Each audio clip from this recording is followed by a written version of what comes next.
Hi, my name is John. And my name is Lloyd. And we're the hosts of The Pint, a pop culture podcast. Lloyd, if you had to tell any of the people out there that might be listening to The Pint for the first time about anything unsavory or disconcerting we might do on the show, what would you warn them about? Well, sometimes we drop spoilers, and sometimes we swear like motherfucking sailors. Fuck yeah, we do. You heard it from him. You've been warned. Listen in.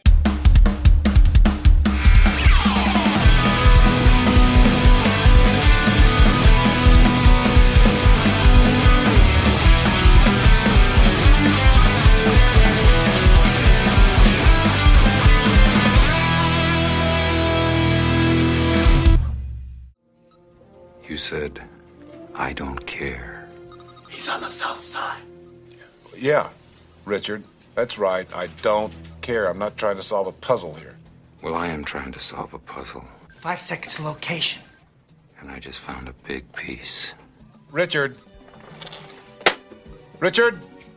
Massive 1990s March continues on. Marches on, you could even say if you're clever. I'm not clever. Here on The Pint, tonight, we're looking for the one-armed man. We're looking for Dr. Richard Kimball. We're looking for a whole lot of people.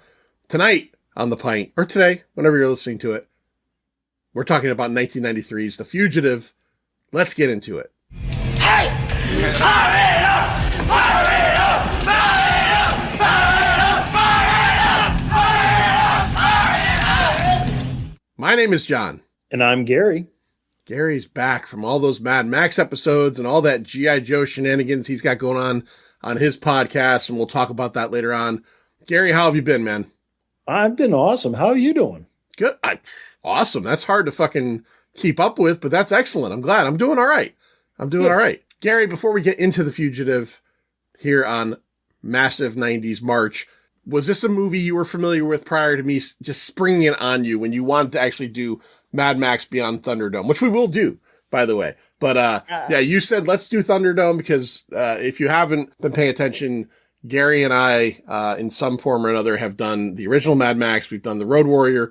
We did Fury Road, which means we have to do 2 more, Thunderdome and, the one that I've never seen, Furiosa. Eventually, those are going to happen at some point. But, I told you no. I said, Gary, I need help. The Manster's taking a little bit of a break.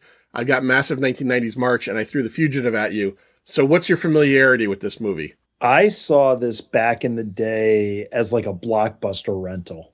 Probably been 20 plus years since I last watched this.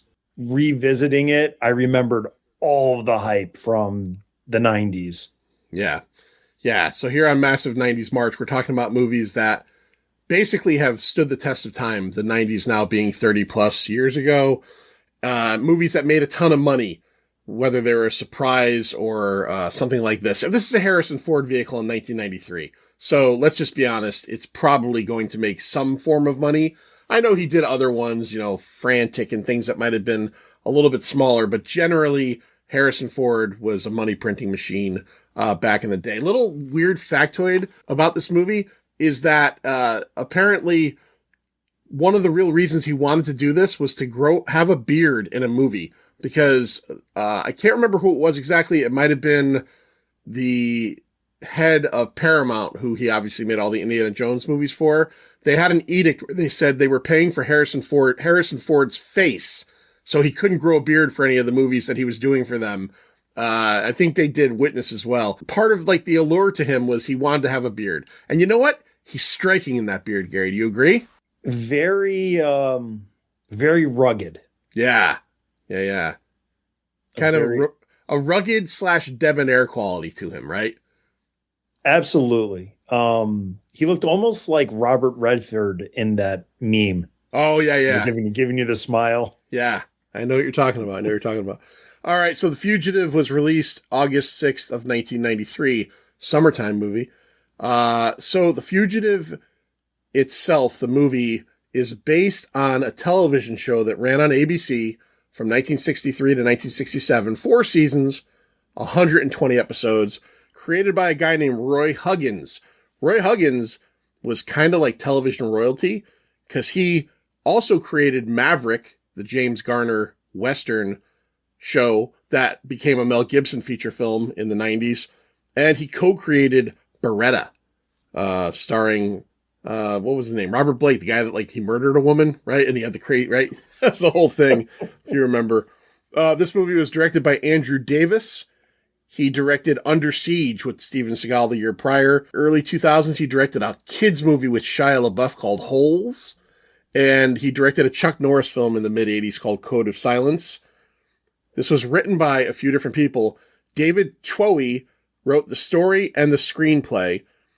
He wrote Critters 2, the main course, Waterworld, and Warlock, the horror movie. He also is the writer and director of all 3 Vin Diesel Riddick films, which I like quite a bit. I think they're pretty good. And in researching it, I realized this year, there is a 4th Riddick film coming, Riddick Furia. So that's coming. Jeb Stewart was also a screenplay writer on this. He wrote Die Hard, the Stallone flick Lock Up, and Another 48 Hours. This movie was heavily rewritten while filming. I was reading an interview with the director, and he said that they obviously couldn't talk about it at the time of filming because of Writers Guild rules and all that stuff. During the filming of this, they went in and added a lot of dialogue, and Jane Lynch, who has a small role in this, said that, like, there's an entire scene towards the end where her and Harrison Ford have a conversation, and Harrison Ford didn't like the dialogue, so they kind of rewrote it and worked it out that day. And actually, which I find crazy, the major subplot of everything boiling down to a pharmaceutical scheme was kind of rewritten and written on the fly. So, like, I guess that wasn't even the original end game in this movie, and they made it that. So, but that's the magic of movies, folks. That's the magic of movies. This was filmed between January and May of 1993 in Chicago. This is a Chicago movie. You see a lot of Chicago, the river, all that stuff. North Carolina, the Blue Ridge Mountains, where Dr. Richard Kimball escapes in the beginning. And, you know, I'm watching this movie with my girlfriend, Heather, and I said to her, I said, man, Harrison Ford has a really peculiar run. Like, it's really, every time he runs this movie, he's hopping along. Well, here's why. During the filming of the train crash sequence, he hurt his leg so badly that he needed surgery, but he did not want to hold up filming of this movie. So he opted to get the surgery after filming. And the only time it was really noticeable was in scenes where he ran. So if you watch it, Gary, did you notice when he ran, it was odd? I gotta say, now that you mention it, yeah, now I see it. Like one of his legs kind of is kicking in or something. He was hurt. Yeah, he was hurt pretty badly. It's just real dedication to his craft. That's right. That's right. And one of the reasons they had to rewrite so many things while they were making this movie is they only had Harrison Ford for like 10 weeks, which is a very short period of time to film something. I mean, well, obviously it was January through May, but they did some reshoots at different times, and they had to actually hire 6 different people to edit this movie separately and then put it together, because from the time in May that it finished filming, this movie came out in August. That's like an 8 to 10 week window. So Andrew Davis hired 6 editors who worked on different scenes on their own, whereas opposed to a normal movie, one person would edit it, or maybe 2 people would edit it and collaborate. This was 6 different people. Also, one of the filming locations I find interesting, if you ever wondered where Dr. Richard Kimball jumps off of the dam, that was the Cheowan Dam in Topoko, North Carolina. So if you're ever down that way and you want to flush around in the sewers and maybe jump off the dam yourself, well, that's up to you. This movie was nominated for 7 Academy Awards, and it won 1. Nominated for Best Picture, Best Film Editing, Best Cinematography, Best Original Score, Best Sound Effects Editing, and the only win was for Best Supporting Actor, Tommy Lee Jones, who, by the way, we mentioned the TV show, Harrison Ford's Richard Kimball was the actual fugitive character from the television show, and Sam Gerard, the Tommy Lee Jones character, was the U.S. Marshal's character that was chasing him through the TV show. So they actually used like the original characters. Gary, let's talk about the cast of this film. All right. Bring me everyone. What do you mean, everyone? Gary, Harrison Ford, how do you feel about him generally? Are you a super fan? Are you, I could deal with him, I don't like him. What's up with that? What do you got? With Harrison Ford, he is somebody like, I like it when he's in a movie, but for me, he isn't a draw. Okay. He's like a guy that if I like the premise of the movie, he can enhance the premise. But like, I'm not like my wife who would go to see a Harrison Ford movie. Right. I'm just like, oh, I like this concept of The Fugitive. I'll go see it because I think that it'll be good with Harrison Ford in it.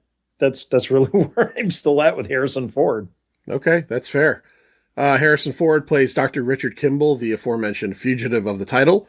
I mentioned he was in Frantic, Presumed Innocent, and Witness, a film we did here on the Pint a couple years ago. Tommy Lee Jones, as we mentioned, scoring his Best Supporting Actor win, plays Deputy U.S. Marshal Gerard. You might know him from the Men in Black series. A film we did here a couple years ago on the Pint called Black Moon Rising, about a supercar, a weird one. And a year prior to this, he was in Andrew Davis's film before. He played the bad guy in Under Siege. Celia Ward plays Helen Kimball, the doomed wife of Dr. Richard Kimball, and what sends all of this off into its plot here. She was on the TV show Sisters, in the movie 54, and in the film Gone Girl. Joey Pants, Joe Pantoliano, plays Deputy U.S. Marshal Cosmo Renfro. Initially, his character was supposed to die at the end, and he talked the director out of it, and they let him live because they liked him. You know him, of course, from The Goonies. You know him from a film we'll be doing later this month in Massive 90s March, The Matrix, and a film we did years ago on the Pint, Memento. Andreas Katsoulas plays Frederick Sykes, the one-armed man. Babylon 5. He was, I don't know the character because I didn't know the show, but I know who the character is. He's like a lizard man. He is in 109 episodes of it. He was one of the stars of that show. He was in the film with Christopher Walken, Communion, and in Gary's personal favorite film ever, Hot Shots Part 2. I haven't seen that movie in a while. Me neither. Jerome Crabb plays the villain of the film, Dr. Charles Nichols. You might know him as a Bond villain from The Living Daylights, the first Timothy Dalton Bond film. He was in The Punisher 1989, and he was in The Transporter Part 3. L. Scott Caldwell plays District United States Marshal Poole. She was on the television show Lost. I'm a huge Lost fan, and I could not place her when I was watching this, and she's Rose. So if you've watched Lost, she was Rose. She was in a film a couple years ago called Bingo Hell, a horror movie set in a bingo hall. And The Net, a whole concept of a movie that just seems so futuristic in 1995 and so out of date now. Sandra Bullock is The Net. Couple more here. Julianne Moore plays Dr. Eastman. Blink and you will miss her, but she's in it.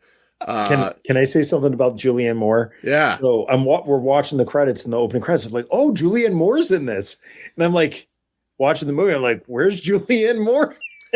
Yeah, this is like pre-stardom Julianne Moore, right? So she's in it, but she's only like got a small role because she was nobody at that point. Yeah, she must have had gotten cut though too. Like there must have been like longer scenes that just got cut out to. I don't know. I mean, this was before she was really Julianne Moore, so this might have just been, a small role. You know her from Hannibal, Boogie Nights, and a film called Safe. And then I mentioned her before, and she was the one I was surprised to see in this. Jane Lynch plays Dr. Walland.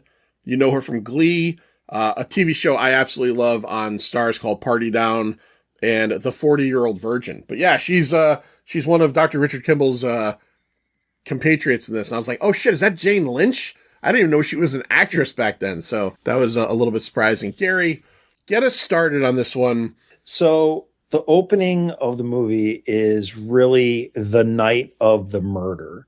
And it's really setting the stage for basically like flashbacks throughout the movie to like piece together the whodunit portion of the story, while also just providing like almost like a good mystery movie, setting the pieces of what's going on at this party with Harrison Ford there, talking to the other attendees and, just the random conversations. And then on the flip side, you have at home his wife being murdered. Yeah. Yeah, so Dr. Richard Kimball is a successful Chicago vascular surgeon. He's at a fundraiser with his wife, who I think they allude to the fact that maybe she is kind of involved in the fundraiser. And then they're flashing back to their home. She's being attacked. They never show who's attacking her. Because the idea behind this movie, and everybody knows this, is that Dr. Richard Kimball obviously gets charged with the crime, sent to death row, but he claims that a man with one arm is the person who killed his wife. But when they show the attack, you never see who's attacking her. You just kind of see the body. You do eventually see him fighting the guy off and the arm, the prosthetic arm coming off. But you're made to believe that there might be some ambiguity there. Richard Kimball gets called into a surgery, so she goes home by herself. When he gets home, he finds her dead, but he comes in on the actual attack. So he fights off this one-armed man, and the guy eventually gets away. The cops, Gary, they just don't believe him right off the bat, right? It comes across like in the opening scenes, and like I said, I haven't seen this movie in 25 years. It seems like an absolute frame up.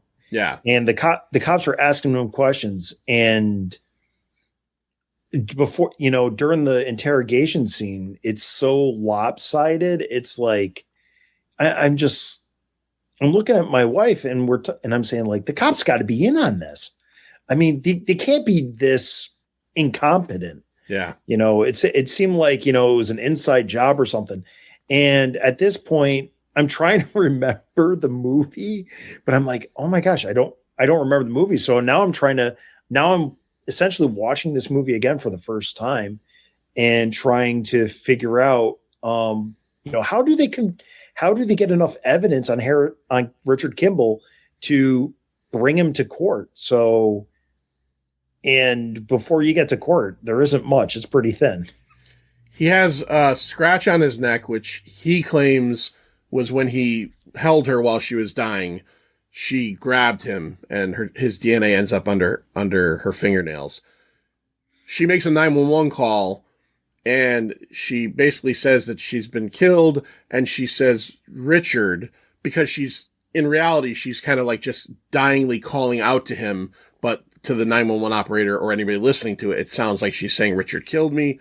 And then, and this is just a case of the world, she had a life insurance policy, and obviously he's a successful doctor. They live in like this brownstone house and everything, but like, they're like, well, you're the one that's going to end up, benefiting from this. And we don't really, one of the good parts of this movie is that we just get right into it. It's his court date. He gets found guilty, and we get moving, because this movie, the idea of it is he's the fugitive. He's on the run. We can't have a court case. We can't have, is he going to get off? He has to go to jail to be the fugitive. I think it's interesting you said what you said about this movie, Gary, because I have not seen this movie in a long time either. I knew that he obviously was innocent. I did not think in my head, from what I remembered, the cops were in on it, but I could not remember what the end game was. Who hired the one-armed man? Why did they hire the one-armed man? Once we got to the bit as we go along where it turns out to be, and we'll get to this, but I'll say it now. He was involved in some clinical trials for a drug company. Another doctor wanted the trials to go the way he wanted them to go so that they can make this medicine and he could benefit from it. And Richard Kimball basically said this medicine is no good. And they decided he was supposed to be the victim, not his wife. But because he got called to work, his wife was home. So yeah, I didn't know any of that. I'm like, oh, that was surprising. Okay. All right. Interesting. So he ends up being reprimanded to jail. And, now, Gary, is he on his way to jail, or has he been in jail for a while and he's being transferred somewhere? I don't even know if that's important, but I was just curious because I thought about that afterwards. Was this his trip to jail? I think this was trip to the prison. Yeah.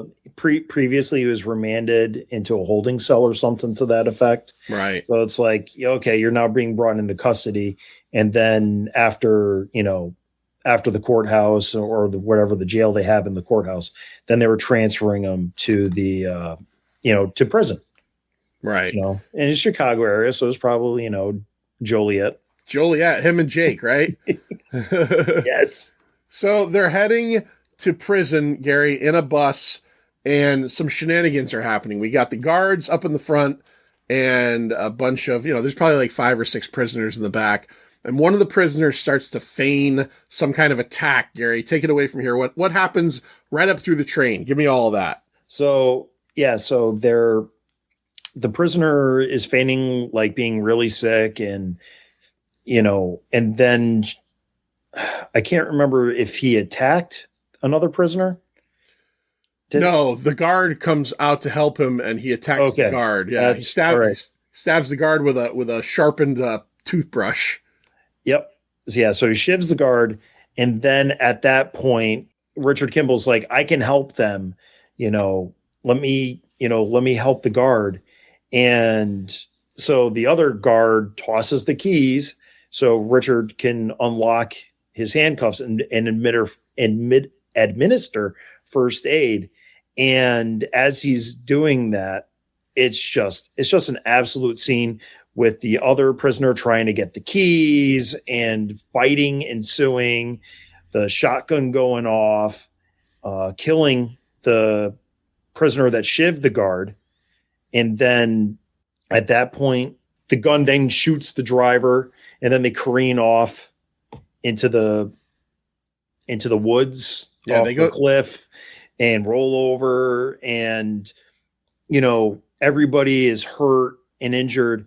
The guard is still the lone surviving, or the lone, I guess you'd say, least hurt guard is like, screw this, I'm out. I'm not saving anybody. As a train approaches, because of course the bus lands on the train tracks. Yeah. And Richard Kimball's like, looks over at the other surviving prisoner, and the other prisoner is like, I'm going this way. You can go whichever way. Just don't follow me. So he takes off. So Kimball looks at the guard that was shivved and is like, true to his character, make sure he gets the other guard, the shift guard, out to safety, and then jumps out of the train or jumps out of the bus just in time for the train to slam into the bus. Yeah, it's a good scene. It looks good too. Like when he's jumping off and it hits, it doesn't look bad. It looks like because I hadn't seen it in a while, but I know it's a famous scene, and I'm like, okay, this is gonna look like shit, like some kind of like, what do they call that, rear projection bullshit. But that was actually a pretty well done scene. Yeah, it's all practical effects. I think the fact that, practical effects make editing easier. Yeah. Because they only get really one shot to do these scenes. And I was so impressed by it. I was like, was this how did they do this with miniatures? I'm just looking for, trying to look a little bit beyond the screen to see some of that movie magic, how it was made. Just by viewing the movie, I didn't see any of that. I was really impressed with how they conveyed that whole train crashing into the bus, derailment, and just the utter chaos of it all. I thought it was really well done. I was really, really impressed with it. So Kimball saves the guard and then gets away. He runs off into the woods, and he's got to figure out his next move. Meanwhile, we're introduced to Sam Gerard, the U.S. Marshal that will be looking for Richard Kimball. We get some moments with him, every outhouse, hen house, get me the little donut with the sprinkles on it. He's a very gregarious character, but he gets his man, right? Like, this is his thing. He does not get his man. I want to mention this. I think it's interesting. There's a scene in this movie where Gerard ends up killing the other inmate, the African-American guy, who Kimball breaks apart from when they say, you go one way, I'll go the other way. He kills him in a raid on a house this guy's hiding out in. And Tommy Lee Jones had a problem in the script when he had to pull his gun and shoot at Richard Kimball in I think it was like the courthouse or town hall later in the movie. It's a great scene where Kimball's running, he runs through the glass doors, or the automatic doors, they shut, he shoots like 3 times, and you see the bullet holes, like, obviously the glass doesn't break, you can see right where it like targets his head. And Tommy Lee Jones had a problem with that. He said, I don't think my character would pull this gun in this situation or shoot at him. And the director had to argue with him and say, don't forget that earlier in the movie, you killed an African-American character with extreme prejudice because he threatened one of the members of your team. How is it going to look if you're not willing to do the same thing for a white character? And Tommy Lee Jones said, you're right. And they did that scene. I thought that was interesting because, it does. Because when I watched this movie, I did think, man, he fucking shoots at him right in the middle of this, like Chicago City Hall. But earlier in the movie, he does kill that. He puts that gun right to that guy's head because he has actually a moment where he has kind of a moment with his team member who was being held hostage, who is I was right there, I got to disagree with that, John. Yeah. Lethal force was required with the African American prisoner. Yeah. There was a marshal in jeopardy, and there wasn't really an option. With Richard Kimball never once threatened another human being. I didn't see him threaten anybody in the movie other than true to Kimball's character, he went out of his way to keep saving people. Right. So do you feel it was egregious when he pulled the gun and shot at him in City Hall? Yeah. I think it was a tense moment. I think that unfortunately, law enforcement sometimes, executes force in the heat of moment with the adrenaline rushing.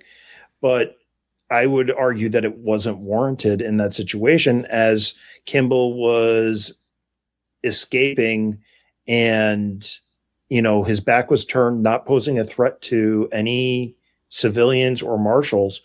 And, the Kimball estate could have a lawsuit against the federal marshals. Yeah. Yeah. True.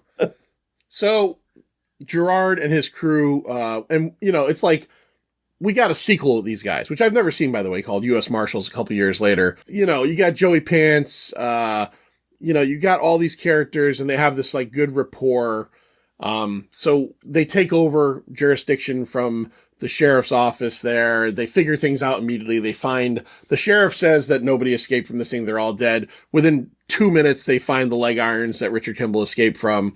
And he eventually goes back to, I don't know if it's supposed to be, was it his hospital that he goes to shave and steal the ambulance? No, it was I want to say it was Cookot. No, he goes to 3 different hospitals in this movie. And the first hospital he goes to is a hospital local to the area where the train derailed. Okay. So that's on his way back, because his goal is to go back to Chicago and solve the murder of his wife. Right. So the first one, he goes in to that hospital, sews himself up, very Rambo-esque.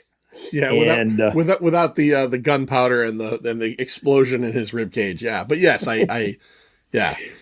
And then walks right by the cop. The cop's like, "Hey, did you see this guy?" And he's like, "Every day in the mirror, just with no beard." Yeah, because he shaved his beard off. He also stole he goes into some old geriatric patient's room and steals his fucking sandwich. He eats an egg sandwich that the guy probably needed to live. The guy needs his protein and his egg yolk, and Richard Kimball just eats it all, says fuck this guy. Okay, so I wanted to ask you this. We do get the moment where the guard comes off of the ambulance that was stabbed, and he tells the EMTs well, this is what's wrong with this guy, and they're like, how could he know that?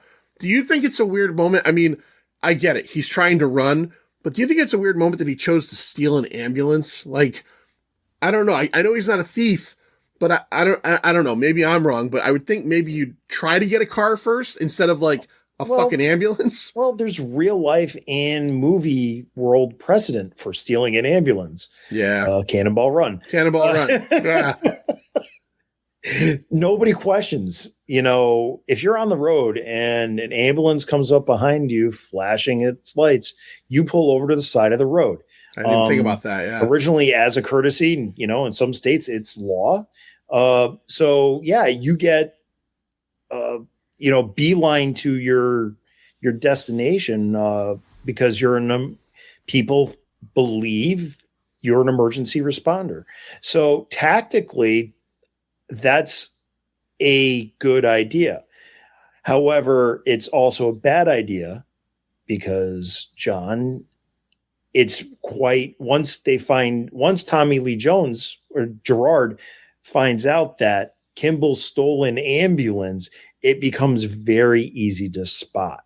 And that's exactly what happens. They find out he stole an ambulance because, and I found this funny too, the guard whose life he saved ratted him out. Like he said, the guards, they found out, Gerard says, the guard said he saw him at the hospital that he got brought to. I'm like, if I was that guard, I wouldn't say shit because that guy saved my life. I just got stabbed with a toothbrush shank and this dude saved my life. I'm going to let him pass. But anyways, so they get a helicopter and they immediately track him down and they end up tracking him down to a tunnel. And they get him from both sides. He gets out of the ambulance and he disappears. And Gerard, being the manhunter he is, figures out that he's gone into the sewer system. Now, this tunnel ain't just any tunnel, and these sewers aren't any sewers because they lead into the fucking dam. So he's down there, he's walking through the sewers, and eventually he gets caught up by Gerard, who pulls a gun on him with his back to him, tells him to turn around, and Richard Kimball is like right at the precipice of this incredible fall into the water of the dam. And we have this little meet cute moment, Gary. What's the conversation like here? I didn't kill my wife.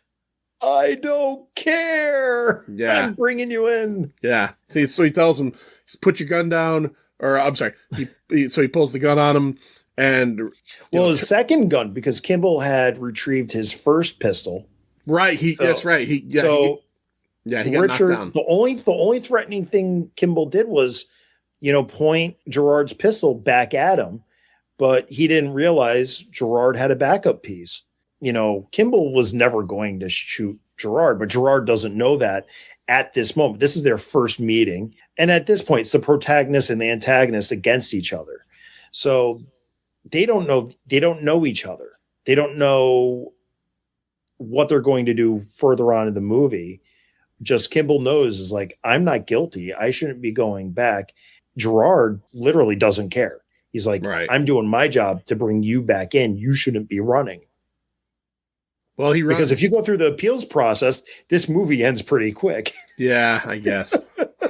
Well, he does run, Gary. He runs in an interesting way. He jumps out of this out shaft of water into this dam. It's a dummy. This one scene, like you can kind of. Yes, it did. It's clearly not a stuntman. I don't think he's going to do this crazy of a jump. I know there's stuntmen that do crazy shit, but when they do show this like body falling into this waterfall, it was a Muppet. Dam, it's just a Muppet on strings. Oh yeah. Am I a man or am I a Muppet? So yeah, and then Gerard doesn't care. Gerard's like, I need hounds up and down the river. I need 2 helicopters along here. And everybody's telling him nobody could survive that. But Richard Kimball did survive it because he gets farted out into this like waterway and he crawls himself out. And this is where like so Gerard's still looking for him. Kimball's out. They think he's dead. He's like dragged the river. Everybody's like, listen, he is gone. This is the part of the movie I'm going to kind of compact into a nice ball for the center part of our show here, Gary. And this is where Kimball travels back to Chicago. Gerard knows he's in Chicago because Kimball calls his lawyer to try to set up something for some money. And Gerard and his people figure it out by the sound of an announcer that it's Chicago. The elevated train, the stops the announcer saying. So now we know that Kimball's back in Chicago and Gerard knows he's in Chicago. And this is the second part where he starts to, he just like, we get this whole bit in the middle where he gets a nice little apartment. He gets a job at the hospital and he's pretending to be a janitor and also searching for the one-armed man by going through the records of the different departments that supply prostheses to people. So this is kind of like a big portion. There is a good scene, I think, where he thinks he's getting busted at his landlord's house, but what's actually happening, Gary? The landlord's son is getting busted as being a drug dealer. Yeah. I had forgotten about that. So when the cops are like closing in on the house and he's panicking, I'm like, oh shit, did did they catch him and he escapes again? And then I'm like, oh, that creepy looking landlord's son, that fucking, I don't know, he was a very weird looking dude. But he also ends up, much like the guard, telling Gerard and his men that Richard Kimball is the guy that was living in his mother's basement. Yeah, well, that guy, I mean, the guard, like, it was like there was no honor there. The guard, it was just like, come on, the dude saved your life. But the landlord's son, I mean, he was just a piece of shit. That was perfectly, I get it. Yeah. But the mom was like, what's that? I don't even want to do it because I can only do an Italian accent, but she was like, my boy, what's wrong with my boy? And it's just like, he's a drug dealer. If this movie was today, that guy would have been a pedo trafficker. Oh, he looked like a pedo trafficker. So in the movie, when they arrest him, I was waiting for them to say, he's got pictures of little boys on his computer. And then it was drug dealing. I'm like, yeah, he would definitely be a fucking pederast. Cause they literally went to central casting and said, give me all the headshots of guys that like pedophiles. And then they're like, we're going to make him a drug dealer, but we're going to think maybe he's a pedophile. Kimball goes and he's working in the hospital. He's learning information. He eventually, I don't remember Gary how, but he eventually comes down to the fact that he realizes that the one-armed man he narrows it down. It's an ex-cop named Frederick Sykes. So he starts to follow him a little bit, but we also meet Charles Nichols, the doctor character who was friends with Richard Kimball, who Richard Kimball approaches. And I think in a pretty interesting scene when the cops ask him if he's seen Richard Kimball, he just admits it. Like, he's like, yes, he came to me. I offered him any money I had in my pocket, and I will help him more if he asks me again. I thought I actually liked that bit because he's not lying to the cops. He's just telling him straight out, like, this is my friend. He didn't do anything wrong, and I'm going to help him if he asks me. Yeah, I thought that was also, like, it was weird because, like, he's in the party scene in a blink and you'll miss it. Right. At the very beginning of the movie. And then he says, yeah, I gave him some money. I gave him what was in my pocket. And all the cops were like, oh, ha, ha, ha. How much money could you have given him? Ha, ha, ha. And it's like, the rest of the movie, it's like he gave him several $100s at least. Yeah, well, he got him an apartment. I mean, yeah, it's a shitty apartment in like some Polish lady's basement with her pedophile kid probably masturbating 25 feet away. But like, it's an apartment, Yeah, I mean, so I just thought it was funny. Not funny, haha, but it was interesting that the guy was admitting to this without admitting to all that he did. Right. Yeah, well, we find out that he's the center of this plot. Now, where does he? Okay, I'm failing to remember this, Gary. We have a scene in the hospital with Julianne Moore where she's overloaded with patients, and Richard Kimball helps to save a little boy who they misdiagnosed. That's a cool scene. She rewards him by trying to get the cops on him. It's like, this guy can't do nothing without people trying to get him thrown back in jail or in jail. It's like, it's the epitome of no good deed goes unpunished. Yeah, it saves a little kid's life.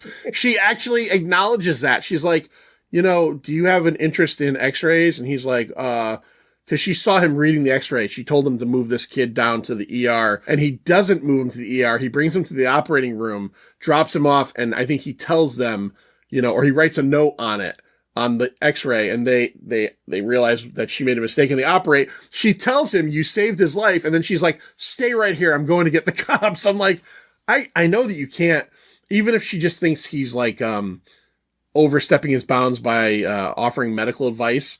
I do get that, but man, you're right. Like, this guy can't do nothing without getting punished for it, When he was writing the doctor's orders for the boy's surgery, I was just thinking, and it was like, so how are the orderlies going to read his handwriting? You can't read your prescriptions. Right. And the doctor is just like, what are these orders going to be like?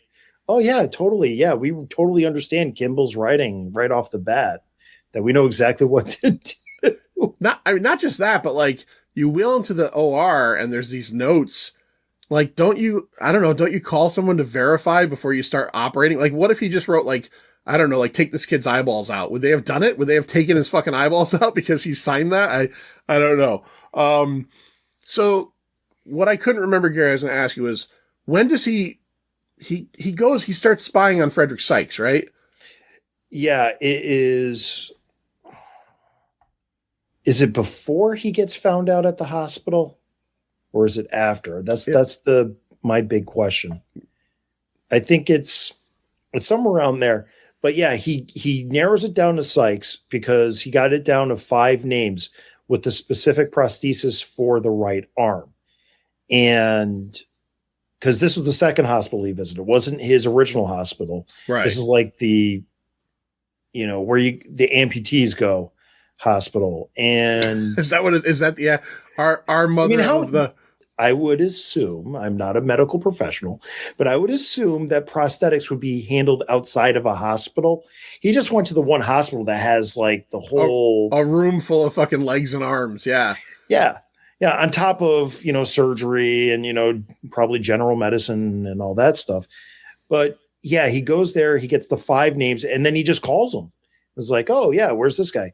And this is where Tommy Lee Jones and at like when he goes to town, the city jail or something for one guy, that's where Tommy Jones pulls his gun on him.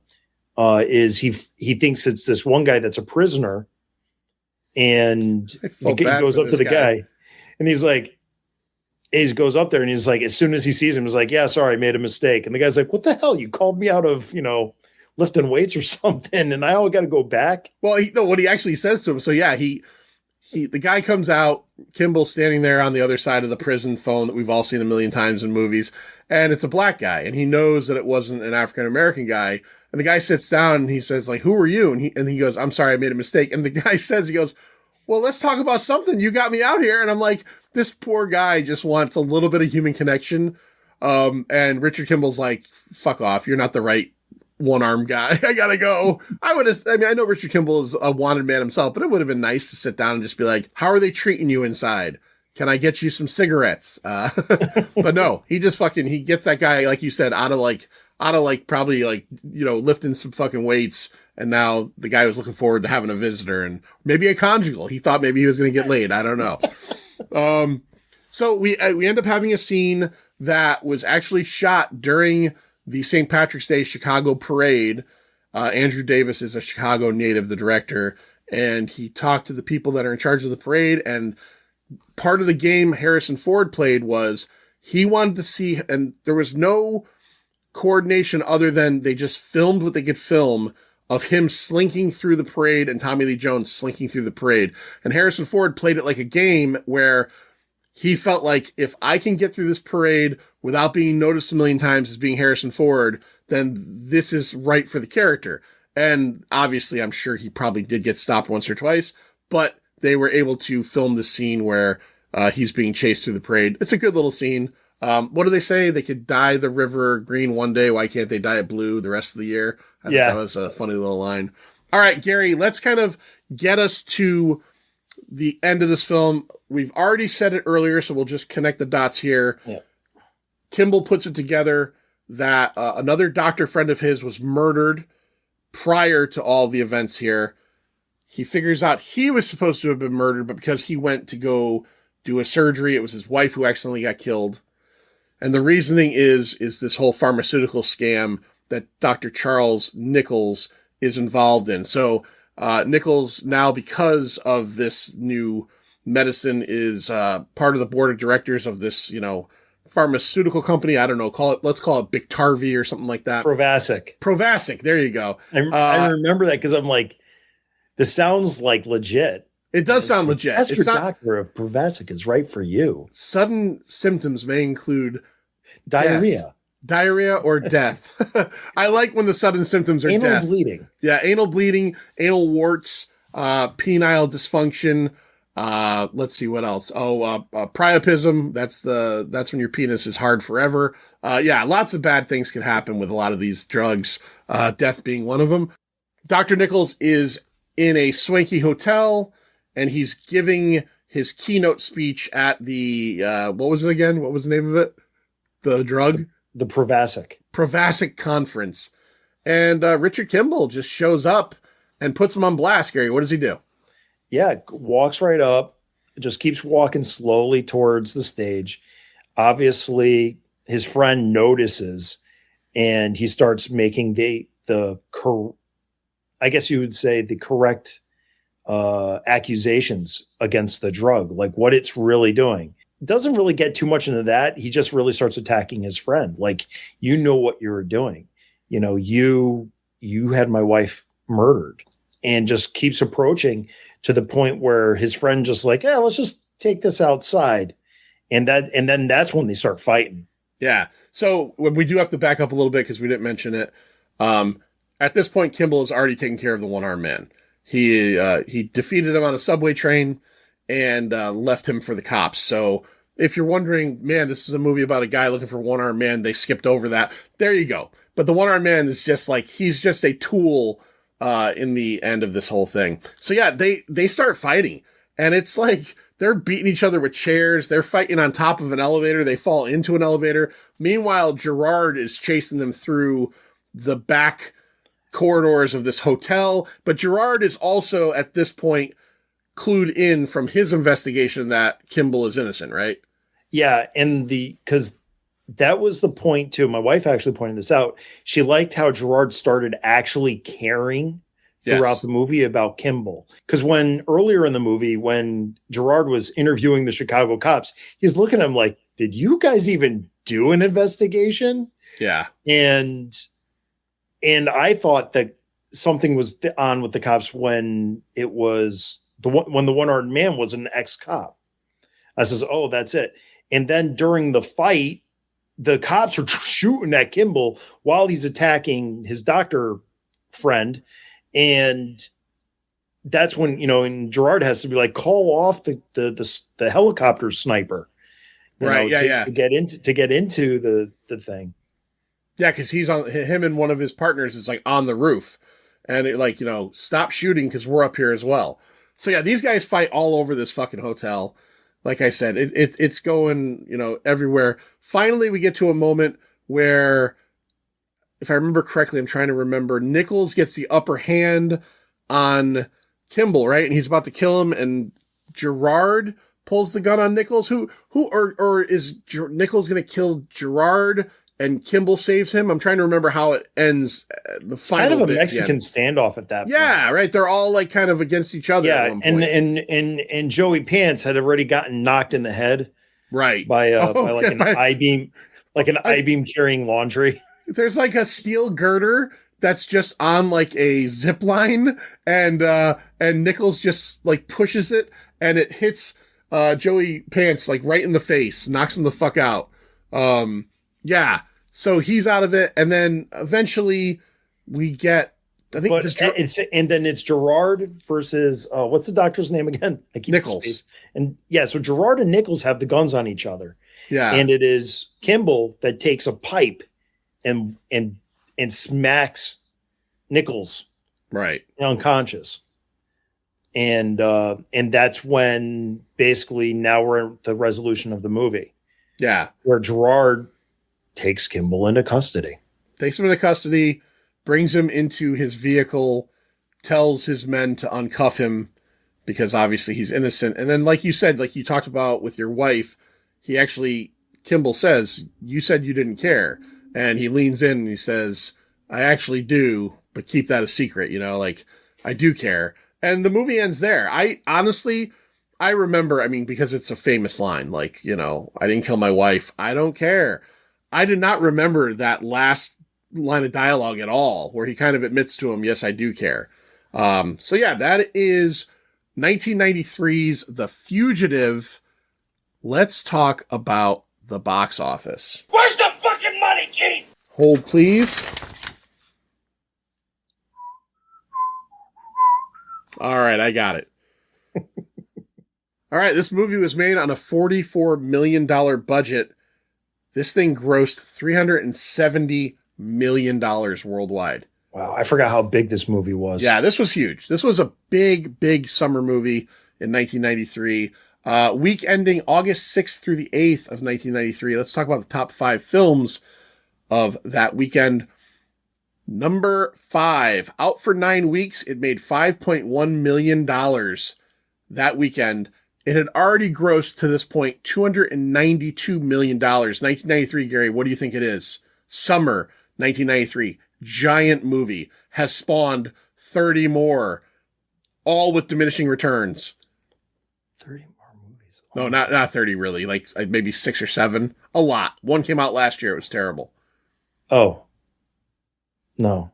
I don't. I'm blanking. Jurassic Park. Jurassic Park. Oh my God. I would have thought it was higher up. But then again, you're only doing the week. Just that weekend, yeah. Week. Okay. It had already been out for 9 weeks at that point. Still going pretty strong. Number 4, out for 4 weeks. It made $5.4 million. I've never seen this movie, but it was kind of a kid's movie, and I was at this point. Hook? No, Free Willy. Free Willy. Yeah. Michael Jackson, yeah. Okay, this is one that I have seen. I have not seen it in a long time. Third that week, out for 5 weeks, $5.8 million. Clint Eastwood, Gary, as a Secret Service agent. You know what it was called? Oh, I saw this in theaters. Oh God, it had John Malkovich in it. Yes. Oh, In the Line of Fire. You got it. All right. Number 2 that weekend, out for 2 weeks. It made $9 million. Michael Crichton was making bank summer of 1993. I've never seen this one either. Sean Connery and Wesley Snipes in Rising Sun. Oh gosh, yeah. Yeah, I've never seen that. They're in Japan, I think. Yeah, and number 1, opening at number 1, $23.7 million. It is The Fugitive. So, yeah. Reason we're calling this one Massive 1990s March is because that's a massive fucking movie. People still talk about it. Let's rate this fucking thing. Hit me with it. Just give it to me straight. All right, 0 to 5, 0 being the worst thing ever, 5 being the best thing ever, quarter and half scale optional. Gary, I'm going to let you go first. I'll go second, and then I got to read off some of our Pint Insiders ratings. Gary, what do you give 1993's The Fugitive? I will say that this was a very enjoyable watch. Something that I could definitely watch again. If it's on TV, I would leave it on and, watch it. I give this movie a solid 4, an absolute solid 4. All right. It was just suspenseful. I really like the fact that I didn't remember this movie when I watched it because it got me really into this movie. So yeah. I enjoy this one too. I'm not going to go as high as a 4. I'm going to go with 3.5. I think this is a really solid movie. It's one of those movies that doesn't necessarily totally I don't know, get my bean flicked. You know what I mean? Like I enjoy it. I had a good time watching it, but it's not one of those movies that, I will go back to often. I have not seen this, man. I own the DVD. This is how long it's been since I've seen it. I own the DVD. It's one of those old cardboard snap keep case DVDs. Wow. I'm surprised the DVD hasn't degraded yet. Yeah, no, it was a good picture, good sound. But I probably bought this in 1999 or 2000 or 2001.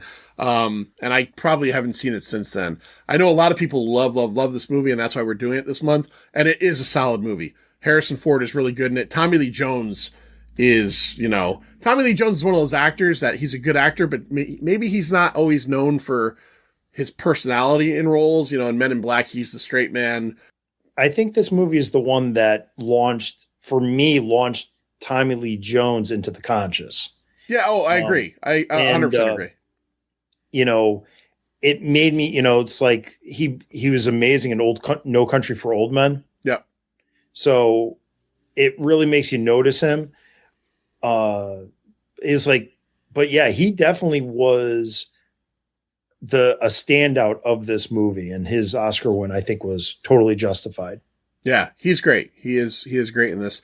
It is a solid movie. This movie, I think one of the nicest things I could say about this movie that might sound like a backwards compliment, but it's not. CBS TV, right? CBS has always been known for maybe having a stranglehold on a certain age group, maybe 50 and above, with 10 different NCIS shows and 10 different CSIs and 10 different Criminal Minds, all stuff that is kind of catered towards an adult audience that's just looking for something very reliable but formulaic. Maybe this movie feels like a movie version of that.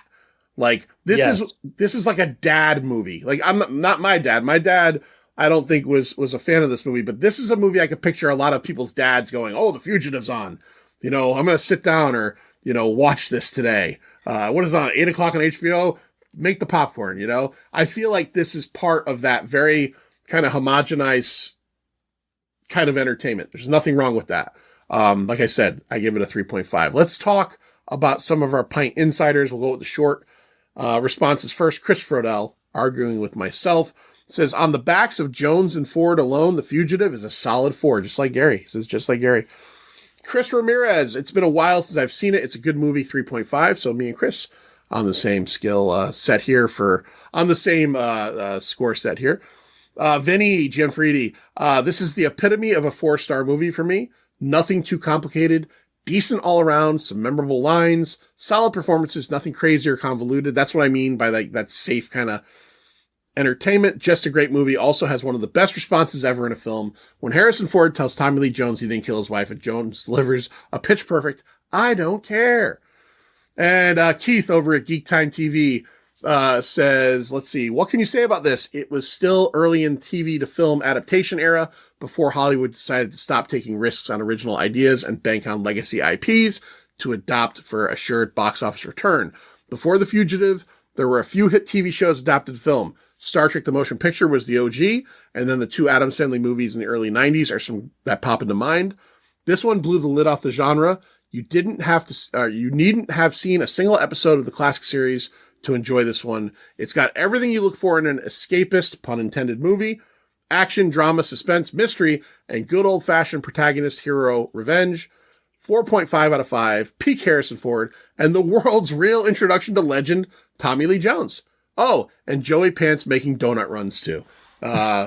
So thank you to all of the Pint insiders that responded to that. I apologize on last week's episode, Scream. I asked for your input, and I got a bunch of input, and then when we recorded it, I totally fucking forgot to even read it. But that happens. So this time we got you, and we'll get you in the future.